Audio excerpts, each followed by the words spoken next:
Good morning. आवाज आ रही है आप लोगों को? देखो तो जो अपन ने ओपन सेंटेंस पढ़ा था उसमें दो चीजें मैं आप लोगों को बताना भूल गया था। उन चीजों को नोट पहले लिख देता हूँ मैं, फिर आपको बता दूंगा क्या है ना।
देखो ओपन सेंटेंस वाला जो टॉपिक है उसी में आप लोगों को कहीं एडजस्ट करनी पड़ेगी ये चीज है ना। दो चीजें हैं। The set from which values of variable are selected is called as replacement set. किसके लिए बात हो रही है? ओपन सेंटेंस के लिए बात हो रही है। जैसे मैं आप लोगों के सामने ओपन सेंटेंस लिखता हूँ, x is less than equal to 4, ठीक है, और x plus y equal to 3, इस तरीके से दो ओपन सेंटेंस मैंने लिखी है। ये जो चीजें हैं दोनों पॉइंट है वो ओपन सेंटेंस के लिए हैं। इनको आपको एडजस्ट करना है या फिर जहाँ पे होता है वहाँ पे एक बॉक्स बना के इसको लिख लेना है ना। ओपन सेंटेंस के लिए दो चीजें, रिप्लेसमेंट और सॉल्यूशन सेट क्या होते हैं। देखो कुछ ना कुछ तो ऐसा तो है नहीं मैं एक्स की कुछ भी वैल्यूज रखता जाऊंगा, तो आपको एक सेट देगा रिप्लेसमेंट सेट। रिप्लेसमेंट सेट उस सेट को बोलते हैं जिस सेट में से आपको चेक करनी है कि कहाँ पे ये ट्रू है कहाँ पे फॉल्स है। मतलब नहीं है कि ट्रू या फॉल्स वाली लेनी है। जैसे मैंने बोल दिया where x belongs to n, इसका मतलब इसमें से x जो है वो इसमें से लेना है आपको। तो अब आप चेक करके बता दो कि किसके लिए ट्रू है और किसके लिए नहीं है, इसकी बात करूं मैं। तो एक बात बताओ, x बिलोंग्स टू n है तो इस ओपन सेंटेंस के लिए, क्योंकि मेरे को पता है कि x की वैल्यू कैसी लेनी है, मेरे को नेचुरल नंबर लेनी है, तो ये एक सेट हो गया। The set from which values of variable are selected, जहां से अपन वेरिएबल की वैल्यू सेलेक्ट करते हैं उस सेट को बोलते हैं रिप्लेसमेंट सेट। तो यहाँ अपना रिप्लेसमेंट सेट क्या हो जाएगा? नेचुरल नंबर का सेट हो जाएगा अपना रिप्लेसमेंट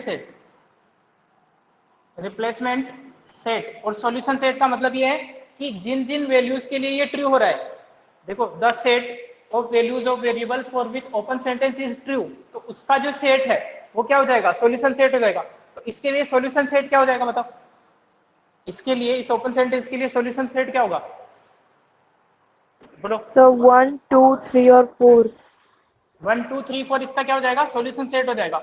आपको इन्हीं में से लेनी है। आप चेक नहीं करोगे कि -1 के लिए ट्रू है या नहीं, उसके लिए चेक नहीं कर रहा क्योंकि आपके रिप्लेसमेंट सेट में नहीं आ रहा है। सेकंड एक बार और समझा दो ना।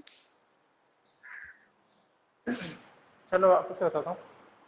देखो कल ओपन सेंटेंस में ये चीजें, दो चीजें मैं आपको बताना भूल गया था, उनको एडजस्ट करनी। जब अपन ने ओपन सेंटेंस पढ़े थे उनमें दो चीजें होती है उसके उससे रिलेटेड ही। एक तो होता है रिप्लेसमेंट सेट वर्ड, एक वर्ड होता है रिप्लेसमेंट सेट, एक होएगा सॉल्यूशन सेट, है ना भाई।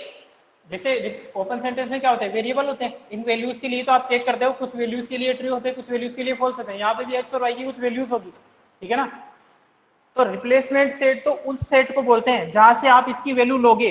ऐसा नहीं है आप इसकी कुछ भी वैल्यू उठा के चेक कर लोगे, आपको देगा वो कि भाई x आपको इसके लिए चेक करना है, x बिलोंग्स टू n। जैसे मैंने यहाँ पे कह दिया x is less than equal to 4, less than और इक्वल टू 4, ये क्या है आपका ओपन सेंटेंस है और बोल रहा है where x belongs to n। तो आपको चेक करना है कहाँ पे? केवल नेचुरल नंबर के लिए चेक करना है। x belongs to whole number लिखा होगा तो सारे होल नंबर के लिए चेक करके देखना है। तो वो सेट जहां से अपन वेरिएबल की वैल्यू सेलेक्ट करते हैं वो तो होता है रिप्लेसमेंट सेट। भाई x को किस किस से रिप्लेस कर सकते हो, और जिन जिन वैल्यूज के लिए ये ट्रू हो जाता है उनको बोलते हैं सॉल्यूशन सेट, ठीक है ना। तो इस केस में आपका रिप्लेसमेंट सेट तो था नेचुरल नंबर, क्योंकि इसने दिया है, जो देगा वो रिप्लेसमेंट सेट आपको देगा। सॉल्यूशन सेट आपको निकालना पड़ सकता है। कैसे निकालते हैं सॉल्यूशन सेट? कि इनमें से किस किस नेचुरल नंबर के लिए ट्रू हो रहा है। तो आपका सॉल्यूशन सेट हो जाएगा फिर 1 2 3 और 4, ये आपका हो जाएगा सॉल्यूशन सेट। लेट सपोज इधर मैं बोल दूं आपको कि यहाँ पे भी x और y बिलोंग्स टू n है, तो यहाँ अलग अलग भी हो सकता है एक्स और वाई, लेकिन मैंने इन जनरल यहाँ पे बोल दिया। तो यहाँ पे आपका जो रिप्लेसमेंट सेट है वापस से एन है, क्योंकि एक्स और वाई की वैल्यूज आपको किससे लेनी है, इसी से लेनी है। एन हो जाएगा आपका रिप्लेसमेंट सेट, रिप्लेसमेंट सेट, ठीक है ना। अब यहाँ पे देखो दो चीजें हैं, तो ऑर्डर्ड पेयर में चलेगा ये सॉल्यूशन सेट। सॉल्यूशन सेट जो है ना वो ऑर्डर्ड पेयर में चलेगा। सॉल्यूशन सेट क्या हो जाएगा इसका, 1 और 2 या 2 और 1। सॉल्यूशन सेट हो जाएगा जैसे 1 1 1 2 ले सकते हैं, है ना, या फिर 2 1 ले सकते हैं, या फिर और कुछ, बस ये दो ही होंगे नेचुरल नंबर। तो ये हो जाएगा इसका सॉल्यूशन सेट, ठीक है ना। समझ में आई बात। जहां से वैल्यूज रिप्लेस करते हैं उसको बोलते हैं रिप्लेसमेंट सेट, और वेरिएबल की जिन वैल्यू के लिए अपना ओपन सेंटेंस ट्रू होता है उसको बोलते हैं सॉल्यूशन सेट। ये चीजें क्लियर हुई, छोटे छोटे दो टॉपिक थे, बोलो। Yes, sir. इसका स्क्रीनशॉट लो, तो इसको आपको ओपन सेंटेंस के बाद में अगर आप लोगों के पास स्पेस है तो वहीं पे लिख लेना इन दोनों को, ठीक है ना। अदरवाइज कहीं जहाँ पे है वहीं पे ही बॉक्स बना के वहाँ पे एडजस्ट कर सकते हो। आगे बढ़ते हैं फिर अपन रिलेशन में। तो रिलेशन मैंने आप लोगों को कल बताया था, relation is the subset of A cross B. अगर कोई रिलेशन ए टू बी में डिफाइंड है तो वो ए क्रॉस बी का सबसेट होता है, क्योंकि अपन ने रिलेशन की डेफिनेशन इसी तरीके से लिखी थी। Relation from set A to set B is the subset of A cross B where first element of ordered pair, where first element from set A and second element from set B and each and every ordered pair will satisfy the given open sentence या given condition, ठीक है ना। A cross B set में से उन वाले ordered pair को आप ले लेते हैं जो कि किसी गिवन ओपन सेंटेंस को सेटिस्फाई कर रहे होते हैं, ठीक है ना।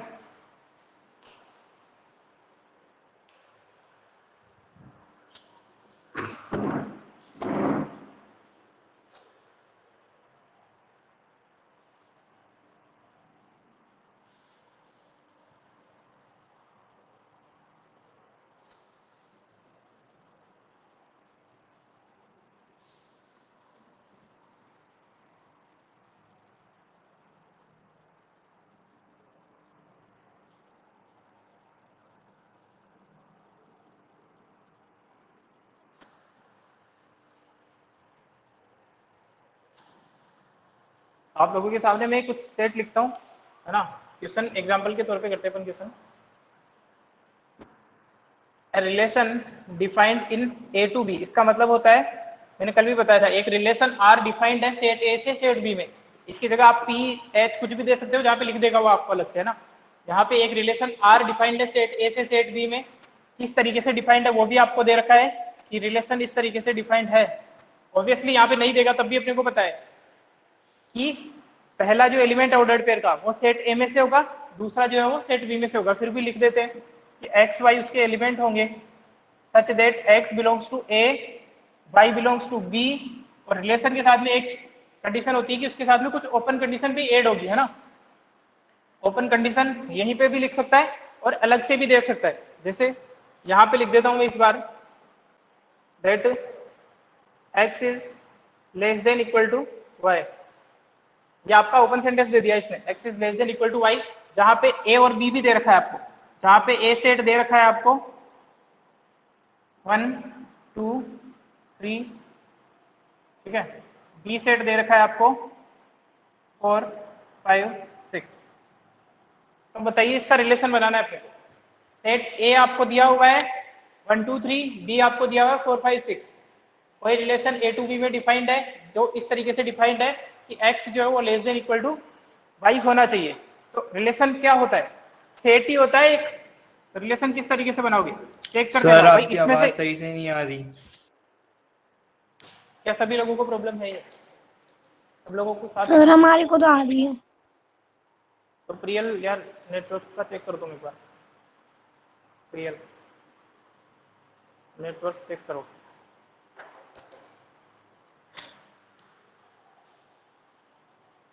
तो आप लोगों को कल मैंने बताया था सेट बनाना है आपको, है ना। चेक कर लेते हैं भाई पहला एलिमेंट इसी में से लेंगे। 1 का रिलेशन किसके साथ में? 1 का रिलेशन 4 के साथ में है क्या बताओ? क्या 1 का रिलेशन 4 के साथ में है? इज 1 इज लेस देन और equal to 4? Yes, sir. True है या नहीं?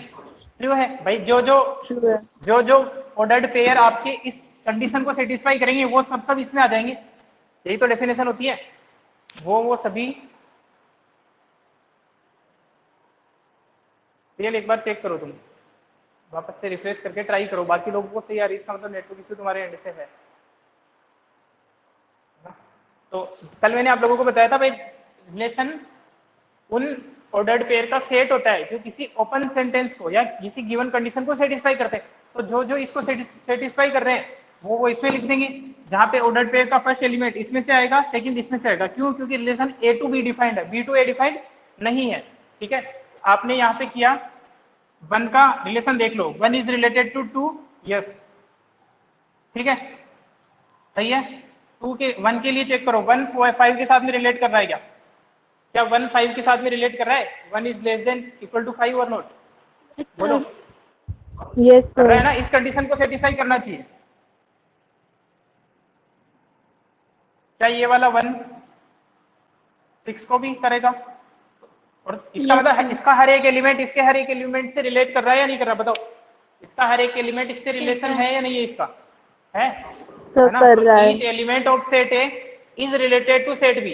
ये डिपेंड करता है इस कंडीशन पे। अगर कंडीशन चेंज करूंगा तो हो सकता है एक कम करे, हो सकता है एक भी नहीं करे। तो यहाँ पे अपने को दिख रहा है कि 2 का रिलेशन भी सबके साथ में है, that is 2 4, 2 is related to 5, 2 is related to 6, 3 is related to 1, 3 related to 2, 3 related to sir 3 और 2 लिखा का हुआ है? कैसे होगा?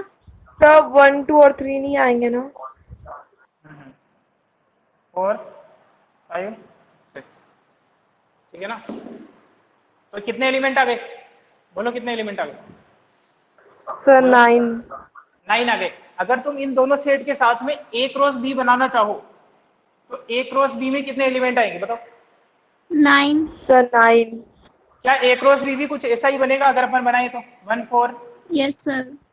1 5 इस तरीके से ही बनेगा, 3 6। Yes, sir.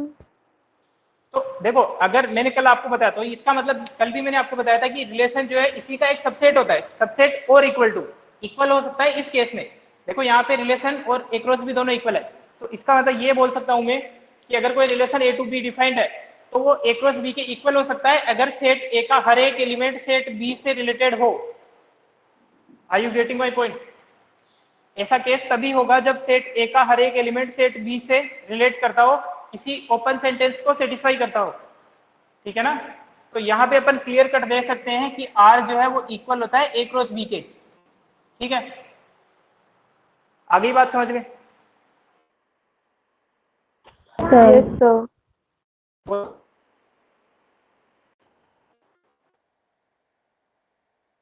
जैसे बोलता हूँ कि कोई रिलेशन है R2 कोई रिलेशन है आपस से सेट ए टू बी में ही है ना? रिलेशन जो है वो सेट ए टू बी में ही है।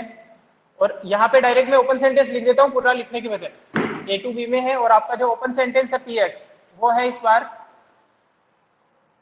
x is less than y, sorry x is, चलो x plus y is less than equal to, sir question वही है क्या? 8। क्वेश्चन चेंज हो गया ना, इसका सेकंड पार्ट देख रहे अपन। ए और सेट बी नहीं, सेम है, सेट ए और बी सेट तो ए वही और ना। हाँ सेट ए और सेट बी सेम है। रिलेशन दूसरा डिफाइन कर दिया मैंने, रिलेशन दूसरा डिफाइन कर दिया जहाँ पे ओपन सेंटेंस है। ओपन सेंटेंस चेंज होते रिलेशन चेंज हो जाएगा। तो ओपन सेंटेंस है x plus y less than equal to 8 होने चाहिए। तो बताइए R2 में कौन कौन से एलिमेंट आएंगे? R2 में कौन कौन से एलिमेंट आएंगे? अब देखो, क्या इसका 1 इसके 4 से रिलेट कर रहा है? बोलो। Yes, sir. तो इसका मतलब 1, 4 इसमें आ जाएगा R2 में, इसके सेट में। भाई उन्हीं वो सारे एलिमेंट आते हैं क्रॉस बी के जो किसी गिवन ओपन सेंटेंस को या कंडीशन को सेटिस्फाई कर रहे हो। 1 का रिलेशन 5 से होगा क्या? देखो 1 plus 5 less than equal to 8 होता है। Yes, sir. सही है? क्या 1 का रिलेशन 6 के साथ हो जाएगा? Yes, sir. Yes, sir. 2 का रिलेशन 4 के साथ, 2 का रिलेशन 5 के साथ, और क्या 2 का रिलेशन 6 के साथ में हो जाएगा? Yes Yes, sir. अगर मैं sir. यहाँ पे Yes, एक मिनट sir. रुको, अगर मैं यहाँ पे इसको भी हटा देते हैं, इस इक्वल टू को भी हटा देते हैं यहाँ से, अब बताइए तो नहीं होगा। तो फिर 2 का रिलेशन जो है वो 6 के साथ में नहीं हो सकता, क्योंकि 8 से छोटा होना चाहिए, जो कि नहीं हो रहा है ना। तो यहाँ पे 2 का रिलेशन 8 के साथ में नहीं होगा, 3 का रिलेशन 4 के साथ में होगा, और 3 का रिलेशन 5 के साथ भी नहीं हो सकता, 3 का रिलेशन 6 के साथ भी नहीं हो सकता। ये रहा आपका रिलेशन। इस केस में इक्वल नहीं है, लेकिन सबसेट तो अभी भी है ए क्रॉस बी का। R2 is a subset of A sir cross B, आपने सही है? 2 और 6 नहीं लिखा। क्या हुआ? 2 और 6 भी तो होगा ना रिलेशन के अंदर। 2 और 6 नहीं होगा, क्योंकि इसको चेंज किया ना अपन ने, क्वेश्चन को थोड़ा अच्छा चेंज किया चेंज है, कर दिया यार। Okay sir. ठीक है ना। तो ये हो जाएगा अपना रिलेशन, बना लोगे, सिंपल है। अच्छा, ये बात समझाने के लिए कर रहा हूं मैं कि ये बात समझ में आ रही है तुम्हें कि रिलेशन जो है या तो ए क्रॉस बी का एक सबसेट होगा या उसके इक्वल होगा, ठीक है ना। भाई अगर कोई रिलेशन ए से बी में डिफाइंड है तो ये वाली कंडीशन क्लियर हुई तुम्हें, a cross b it is a subset और equal to a cross b. ये बात समझ में आ गई क्या? Yes, sir. आप लोगों के सामने Yes, वो sir. एग्जाम्पल भी मैंने रखे हैं जहाँ पे इक्वल हो सकता है, कुछ एग्जाम्पल ऐसे भी रखे हैं जहाँ पे सबसेट हो सकता है। अच्छा, 5 भी हो सकता है क्या? कोई रिलेशन 5 भी हो सकता है क्या? मतलब नल सेट भी हो सकता है क्या? बोलो, हो सकता है ना। यस अगर सर। इसी में मैं कंडीशन चेंज कर देता, इसी में मैं साइन को चेंज कर दूं, अगर इक्वलिटी के साइन, इसके इनइक्वेशन के साइन को, देखते कुछ एग्जाम्पल इसी में चेंज करता हूँ। इसका स्क्रीनशॉट लो एक बार।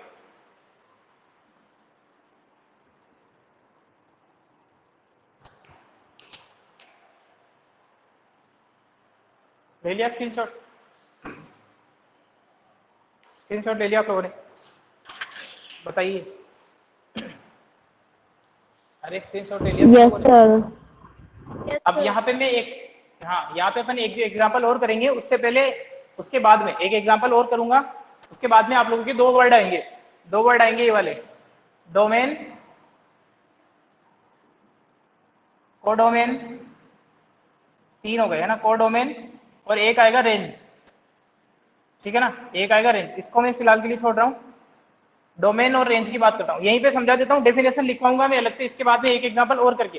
देखो किसी भी रिलेशन के लिए, किसी भी रिलेशन के लिए, रिलेशन क्या होता है? ऑर्डर्ड पेयर से मिलके बना होता है। ऑर्डर्ड पेयर में फर्स्ट एलिमेंट होता है, सेकंड एलिमेंट होता है। तो अगर मैं किसी भी रिलेशन के फर्स्ट एलिमेंट को लिखते हुए एक सेट बना दूं तो वो उसका हो जाता है डोमेन। जैसे मैं बात करूं इस रिलेशन की, इस वाले रिलेशन की बात करूं, आर रिलेशन की, तो मैंने कहा domain is the set of first values of the relation, first values of the ordered pair, ठीक है, set of first values of the ordered pair. अगर बनाना चाहूं यहाँ पे इस सेट के लिए तो बताओ क्या होगा?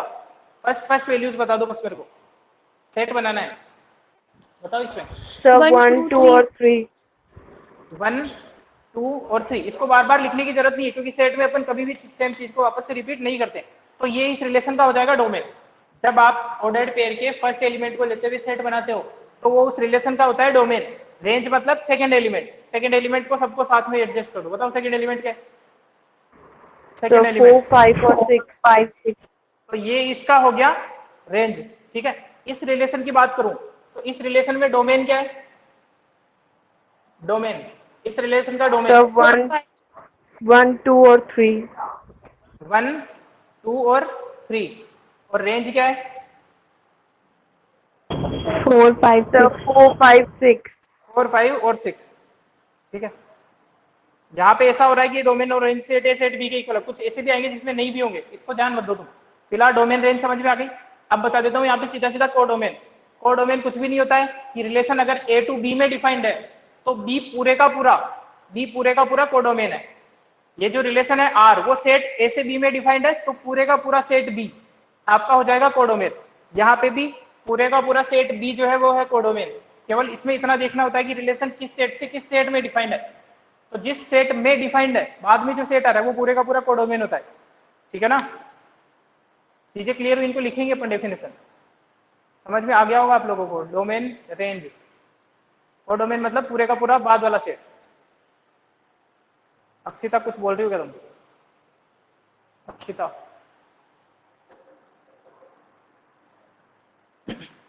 अक्षिता, सर आवाज आ रही क्या अक्षिता तुम्हें? कुछ पूछ रही हो तुम? यस सर आ रही है आवाज। चलो एक और एग्जांपल करते हैं। डोमेन रेंज आप लोग क्लियर हुआ है, डेफिनेशन भी लिखेंगे अपन इसकी। और कोडोमेन मतलब ये वाला पूरा सेट। अगर कोई सेट कोई रिलेशन सी टू डी में डिफाइंड है तो ये पूरे का पूरा कोडोमेन। सबसे सिंपल चीज है। तो अगर कोई रिलेशन ए टू ए में डिफाइंड है तो ए पूरे का पूरा कोडोमेन। डोमेन के लिए चेक करना होता है, ध्यान रखना ये बात आप लोगों को बिल्कुल। हाँ रेंज और मतलब लो डोमेन सेम हो गया फिर तो। नहीं होगा, यही बोल रहा हूँ। इस क्वेश्चन में हो रहे होंगे लेकिन हमेशा नहीं होगा। ठीक है, अपन कुछ एग्जांपल और करते हैं यहाँ पे। डेफिनेशन याद रखो तुमको, जो रिलेशन में देखना है तुम्हें, इसमें नहीं देखना। ठीक है ना, कुछ और देखेंगे अपन। ये इसका स्क्रीनशॉट ले लिया आप लोगों ने? नहीं होगा। अभी कुछ ऐसे क्वेश्चन भी देखेंगे जिसमें रेंज और कोडोमेन अलग अलग होते हैं। और डोमेन का मतलब ये पूरे का पूरा सेट नहीं होता है हमेशा। इन दोनों क्वेश्चन में बाई चांस हो गया है, लेकिन आपको देखना है रिलेशन केवल। अभी और क्वेश्चन करते हैं अपन।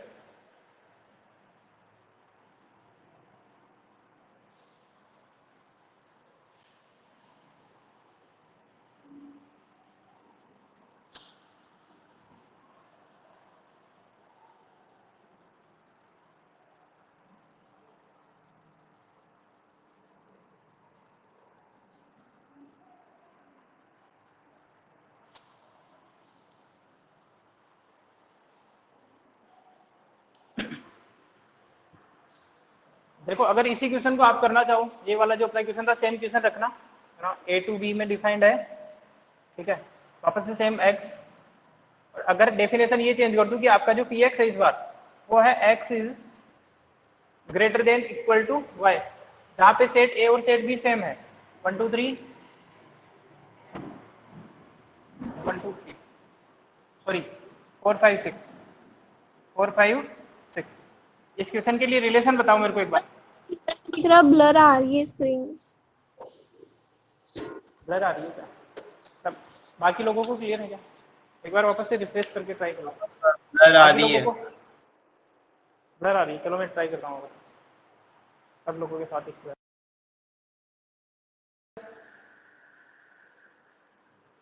रियल। सर हल्की सर हल्की है ब्लर। ब्लर नहीं होगी यार, ये तो बहुत यस होता है। सर अब सही है। देखो इसका रिलेशन बताओ मेरे को।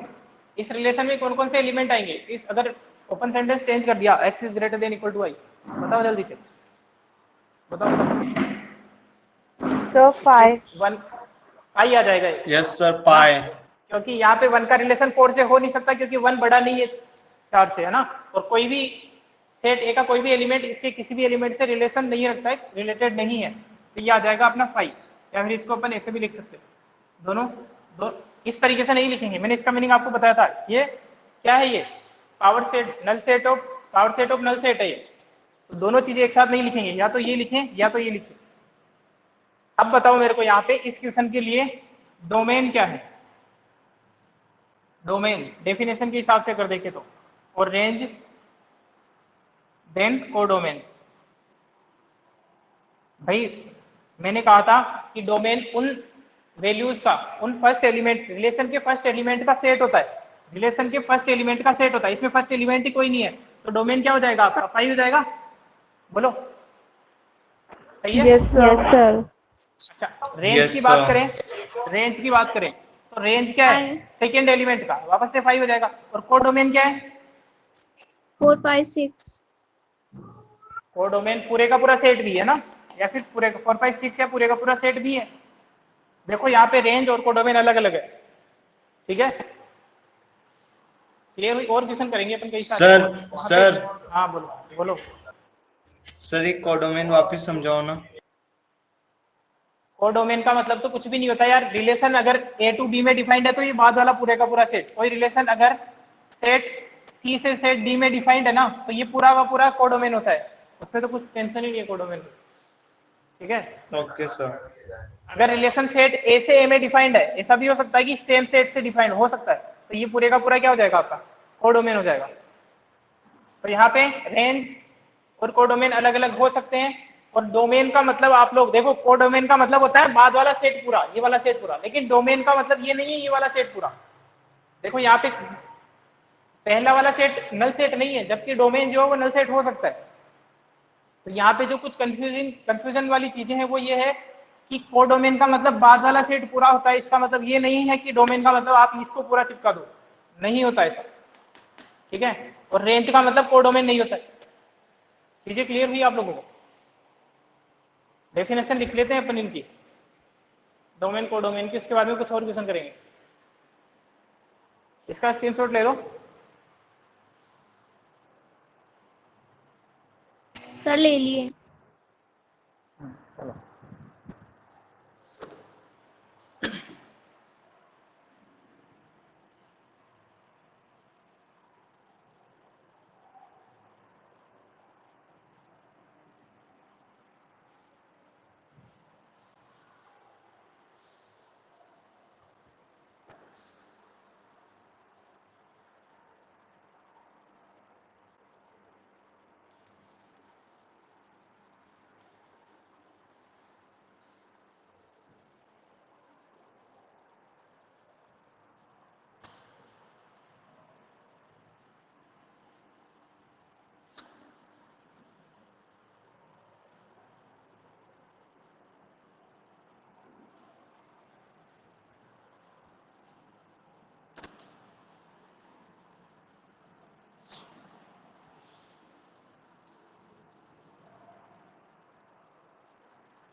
चलो देखो,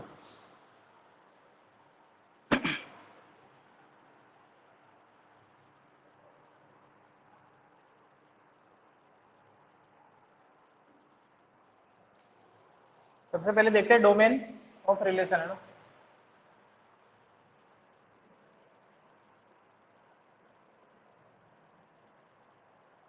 it is the set of first elements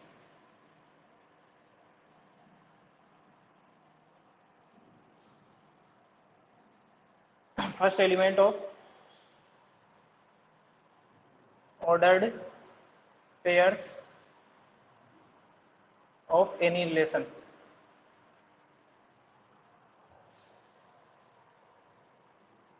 किसी भी रिलेशन के ऑर्डर्ड पेयर जो है, मतलब या फिर यहाँ पे डायरेक्ट ये भी लिख सकते थे कि एलिमेंट ऑफ एनी रिलेशन, क्योंकि रिलेशन के एलिमेंट ऑर्डर्ड पेयर ही होते हैं ना। तो उन ऑर्डर्ड पेयर के फर्स्ट एलिमेंट को मिला के जब अपन कोई सेट बना देते हैं तो वो होता है अपना डोमेन, ठीक है ना। Range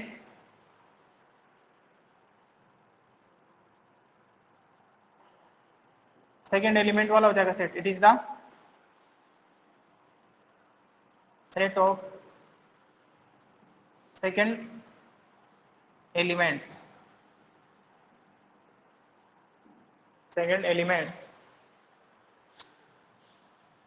of ordered pair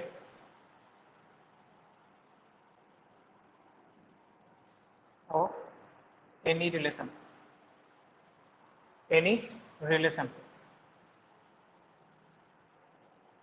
third है codomain.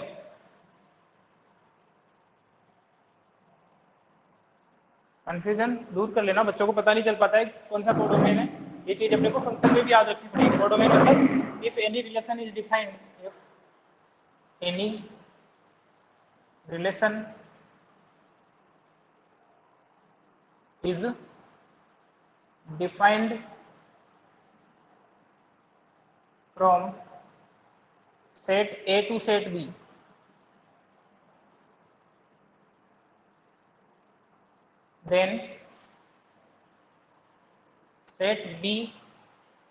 then set B is called as codomain of the relation, codomain of that relation। ठीक है, तीनों चीजें अलग अलग हैं, चीजें इक्वल हो भी सकती है कभी कभी, है ना। कभी कभी तीनों चीजें इक्वल भी हो सकती है, कभी दो इक्वल हो सकती है, कभी तीनों अलग अलग भी हो सकती है। अच्छा एक बात समझा रहा तू मेरे को, एक छोटी सी चीज ये बताना, यहाँ पे अगर मैं ये लिख दूं नोट करके कि रेंज इज अ सबसेट और इक्वल टू कोडोमेन, तो ये सही है या नहीं है? इंपॉर्टेंट रिलेशन है, बताओ ये सही है? Yes, या sir. तो सबसेट होगा या तो इक्वल होगा, ठीक है हमेशा। भाई आप जो रेंज लिखते हो, रेंज जो जैसे से रिलेशन ए टू बी में डिफाइंड है, तो रेंज वाले जो एलिमेंट है सेकंड एलिमेंट वो सेट बी में से ही तो आते हैं। जब सेट बी पूरे को ही कवर कर रहा है ये कोडोमेन, तो उसी का कुछ पार्ट है रेंज। तो ये इंपॉर्टेंट चीजें आप लोग याद रखेंगे। रेंज इज है सबसेट और इक्वल टू, इक्वल वाला एग्जांपल भी अपन ने देखा है कि जहां पे रेंज जो है वो इक्वल था कोडोमेन के, और वो वाला एग्जांपल भी अपन ने देखा है जहां पे रेंज जो है वो सबसेट का एक सॉरी कोडोमेन का एक सबसेट था, जहां पे नल सेट था ना, नल सेट एक सबसेट होता है हर सेट का। तो ये तीन चीजें आप याद रखेंगे, इनको अच्छे से दिमाग में बिठा ले, तीनों चीजें अलग अलग होती है, ठीक है ना। डोमेन ऑफ रिलेशन, कोडोमेन,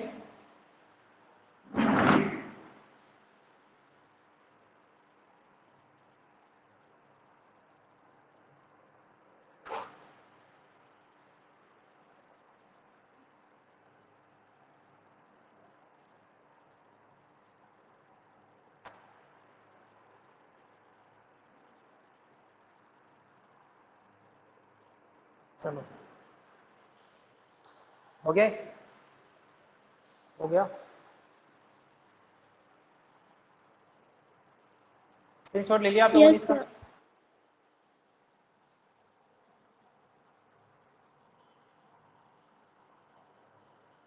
अरे अक्षिता ये सब मैसेज नहीं करने होते यहाँ पे, ये चैट सेक्शन तो तुम्हारे को क्वेश्चन डाउट के लिए है।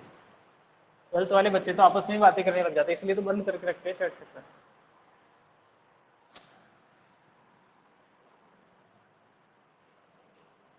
हाल चाल पूछने के लिए नहीं है।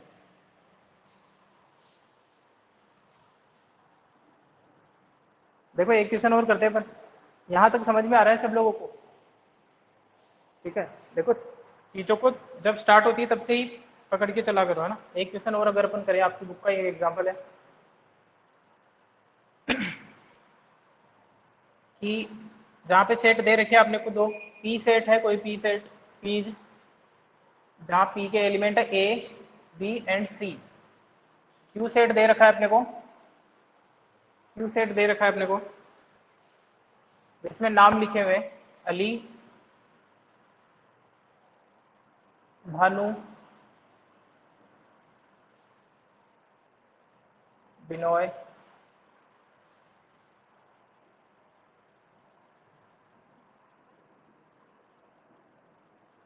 ठीक है। ये है दो सेट दे रखे हैं पी और क्यू, दो सेट अपने को दे रखे हैं पी और क्यू। अरे अक्षिता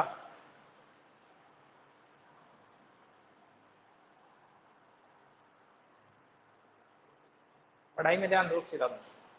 सेट पी है ए बी सी, सेट क्यू में कुछ पर्सन के नाम लिखे हुए हैं अली, भानु, विनोय, चंद्र, दिव्या, ठीक है। और आपको जो रिलेशन है इस तरीके से डिफाइंड है, the any relation R such that x comma y, sorry x comma y such that x belongs to set p and y belongs to set q and x is the first letter of name y।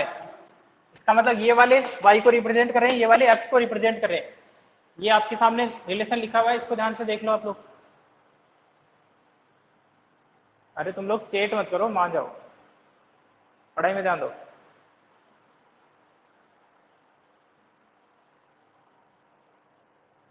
ये relation लिखा हुआ है आप लोगों के सामने, इसका आपको ये है इस रिलेशन की सेट बिल्डर फॉर्म, आपको लिखनी है इसकी रोस्टर या टेबुलर फॉर्म। बताइए इसकी टेबुलर फॉर्म क्या होगी?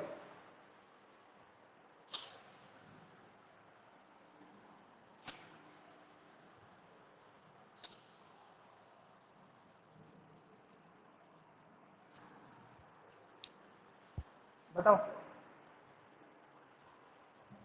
फिर क्या बताना आवाज है? नहीं आ रही। बताओ, रिलेशन का एलिमेंट बताने इसके। ए का रिलेशन सर किससे है? फर्स्ट एलिमेंट अली से। सर अली के साथ। ए का रिलेशन है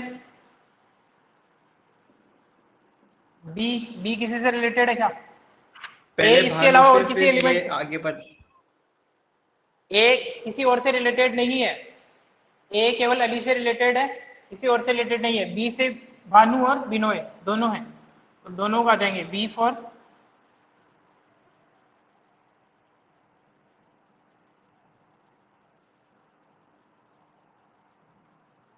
ठीक है। सी से क्या हो जाएगा? ये वाला आ जाएगा। और कोई एलिमेंट है नहीं। तो एक बात समझाना इसमें, मतलब ये जो दिव्या नेम है ये किसी भी लेटर से रिलेटेड नहीं है पी के, है ना?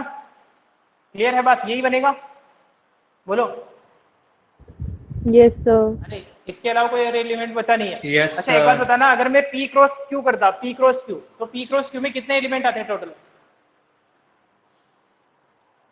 पी क्रॉस क्यू में टोटल नंबर ऑफ एलिमेंट कितने आते हैं? बोलो। 15। सर 15 आ जाते हैं, क्योंकि 15। 5 यहाँ पे हैं और 3 इसमें, तो दोनों को मल्टीप्लाई कर दो, 15 आ जा रहे हैं। और इसी का एक सबसेट है तो इसमें कम आएंगे, या इक्वल होता तो ज्यादा आ जाते। जब इसका सेट पी का हर एक एलिमेंट अगर सेट क्यू के हर एक एलिमेंट से रिलेटेड होता तो फिर उस केस में रिलेशन जो होगा a cross b, that is P cross Q के इक्वल हो जाता। यहाँ पे ये आपका रिलेशन बना है, ठीक है ना? कई सारे एलिमेंट हैं, कई सारे एलिमेंट इधर के हैं जिनका किसी से रिलेशन नहीं है, इधर वाले एलिमेंट है ना, लेकिन यहाँ पे अपने को मिल रहा है कि ए बी सी तीनों में से किसी ना किसी का रिलेशन किसी ना किसी नेम से है लेटर का। तो यहाँ पे मैं तुम्हारे को पूछूं, ये तो बना दिया, इसके बाद में पूछेगा तुम्हें वही डोमेन, रेंज और कोडोमेन। बताओ, सेट होता है, डायरेक्ट नाम डायरेक्ट लिख मत देना तुम, जो मैंने डेफिनेशन लिखवाई है वो उसको ध्यान से देना। It is the set of the values, तो सेट में लिखना है इनको, डायरेक्ट लिखोगे गलत हो जाएगा। डायरेक्ट अगर ऐसे ही लिख दोगे ना कि डोमेन का क्या मतलब है इन सभी का, तो ए बी सी, ये गलत हो जाएगा, फिर इसको सेट में लिखना पड़ेगा। तो डोमेन हो जाएगा आपका फर्स्ट वैल्यूज का set A B C. Range क्या होगी बताओ? रेंज में सर अली, भानु, अली, बिनोय और भानु, बिनोय, चंद्र। चंद्र।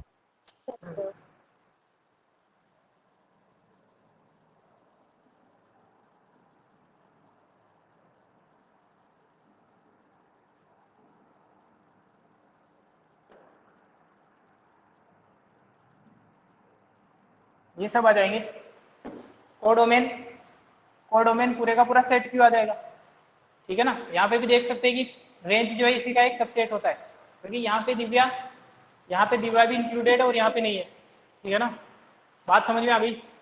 बोलो, यस सर। बात आ गई समझ में? चलो, अब किसी चीज का एक और रिप्रेजेंटेशन होता है सेट का, उसको बोलते हैं एरो डायग्राम। इसी को मैं एरो डायग्राम से बनाना, बिल्कुल सिंपल है, बच्चों वाली चीज है वो। एरो डायग्राम में किसी सेट को रिप्रेजेंट करना हो। सर इसमें टाइम लगेगा तो कल बता देना। नहीं लगेगा टाइम, कितना कितना टाइम है तुम्हारे पास? सर 2 पूरे मिनट की 4 चीज है, मिनट। 2 मिनट की चीज है। एरो डायग्राम रिप्रेजेंट, ये रिलेशन का एक अलग तरीके का रिप्रेजेंटेशन है, इसको बोलते हैं एरो डायग्राम। जैसे अपन ने वेन डायग्राम पढ़ा था, तो उसी तरीके से एरो डायग्राम है, जिसको कोई बच्चा भी कर सकता है। रिलेशन आर किससे डिपेंड है? पी टू क्यू में। तो 2 सर्किल बनाने होते हैं, सर्किल भी नहीं, इस तरीके से, सर्किल नहीं है, ये इलिप्स है ना, इलिप्स बनाने होते हैं थोड़े। सर्किल भी बनाओगे तो कोई प्रॉब्लम नहीं है, दिल पे मत ले लेना सर सर्किल बनाऊंगा, कोई प्रॉब्लम नहीं है, इस तरीके से भी बना सकते हो, शेप मैटर नहीं करती है। लेकिन या तो इलिप्स बनाना या तो सर्किल बनाना, ऐसा भी मत कर देना सर मैं तो यही बनाऊंगा। थोड़ा थोड़ा जो स्टैंडर्ड है उन रिजल्ट को साथ में लेके चलेगा। देखो, जो सारे के सारे एलिमेंट वो इधर लिख दूंगा,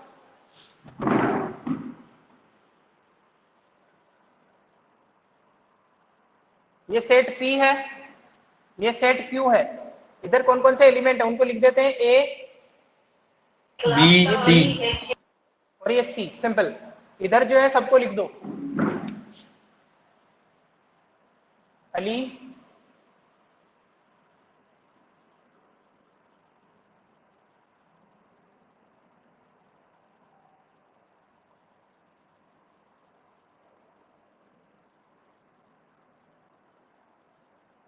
ठीक है। ये तो है सबसे स्टार्टिंग वाला तरीका कि रिलेशन पी टू क्यू में डिफाइंड है तो पी सेट पूरे का पूरा इस तरीके से सारे एलिमेंट लिख दो, क्यू सेट ऐसे लिख दो। अब जो जो आपस में रिलेटेड है ना उसको एरो से ज्वाइन कर देते हैं, जो जो आपस में रिलेटेड है उनको आपस में ज्वाइन कर देते हैं। बताओ ए का रिलेशन किससे है? ए का सर रिलेशन अली किससे से। है? तो अली। इस तरीके से एरो बनाते हैं, एरो हेड रहेगा जिससे रिलेशन है। तो इसको पढ़ते कैसे? A is related to Ali, ठीक है, a is related to this element. B का रिलेशन किसके साथ में? सर भानु और बिनोय। ये जो एलिमेंट है B, this is related to both the elements Bhanu and Binoy, ठीक है। सी का रिलेशन हो जाएगा चंद्र के साथ में, चंद्रा। ठीक है ना।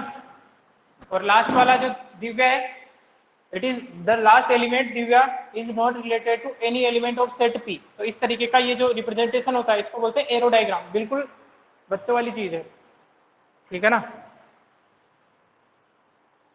आप Yes, कैसे करना है? लेकिन सारे लिखने हैं इसमें, पी सारे लिखने हैं, वो भी सारे लिखने हैं जो नहीं। हाँ बोलो क्या हो गया? चलो इसका नेटवर्क इश्यू है आई थिंक। आप लोग इसका स्क्रीनशॉट लो कि क्लास एंड करते, कल करेंगे कंटिन्यू। कल काफी सारी चीजें बाकी हैं। इन सब चीजों को पढ़ते चले, साथ में रिवाइज करते चले, वरना साथ में कई सारी चीजें इकट्ठी हो जाएगी। यह है एरो डायग्राम। एक होमवर्क आप लोगों के लिए इतना है, आप लोगों के लिए होमवर्क बता देता हूं मैं आज का, कि जितने भी क्वेश्चन अपन ने किए हैं ना आज रिलेशन वाले, उन सभी का आपको एरो डायग्राम बनाने हैं, है ना। जितने भी क्वेश्चन क्लास में आज डिस्कस हुए हैं रिलेशन वाले, उन सभी के आपको एरो डायग्राम बनाने हैं और मेरे को व्हाट्सएप करने हैं। जल्दी से बना दो कि 2-3 मिनट का काम है, ठीक है। Yes sir. सर मैं क्लास लीव। एंड करता हूँ। हाँ जाओ, क्लास एंड कर रहा हूँ मैं, इसलिए जा सकते हो। इसका स्क्रीनशॉट ले लीजिए आप लोग और सभी के एरो डायग्राम बना के अभी मेरे को व्हाट्सएप करने, क्योंकि आप लोगों की लास्ट क्लास है आई थिंक, तो कोई क्लास है भी नहीं, तो अगले 5-10 मिनट में सब लोगों के सोल्यूशन मेरे पास आ जाएंगे। चलो क्लास एंड करता हूँ।